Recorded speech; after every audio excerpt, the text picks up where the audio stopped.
এই কাভার ফটোগুলা আপনার ফেসবুকে এখনো দিয়ে রাখছেন, আমি বলবো এগুলা এখনই বাদ দেন আর নতুনগুলো ট্রাই করেন।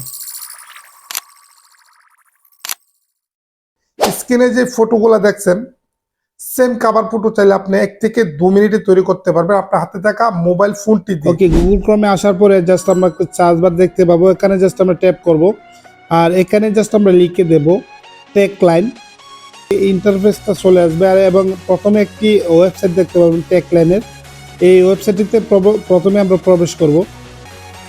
ওকে, ওয়েবসাইটে প্রবেশ করলে এরকম একটি ইন্টারফেস আসবে। এখানে একটি সার্চ বার আছে, এখানে আমি লিখে দেব FBB, তারপরে আবারও সার্চ বারে ট্যাপ করে দেব, পোস্টে আমরা জাস্ট ট্যাপ করে দেব। ওকে, পোস্টে ট্যাপ করার সাথে এখানে অসংখ্য স্টাইলিশভাবে আপনি আপনার ফেসবুক কাভার ফটো তৈরি করতে পারবেন। অনেকটা ক্যাপকাট টেমপ্লেটের মতো আপনি ক্লিক করবেন, জাস্ট এখান থেকে আপনি ফটো সিলেক্ট করলে কিন্তু কাভার ফটোটা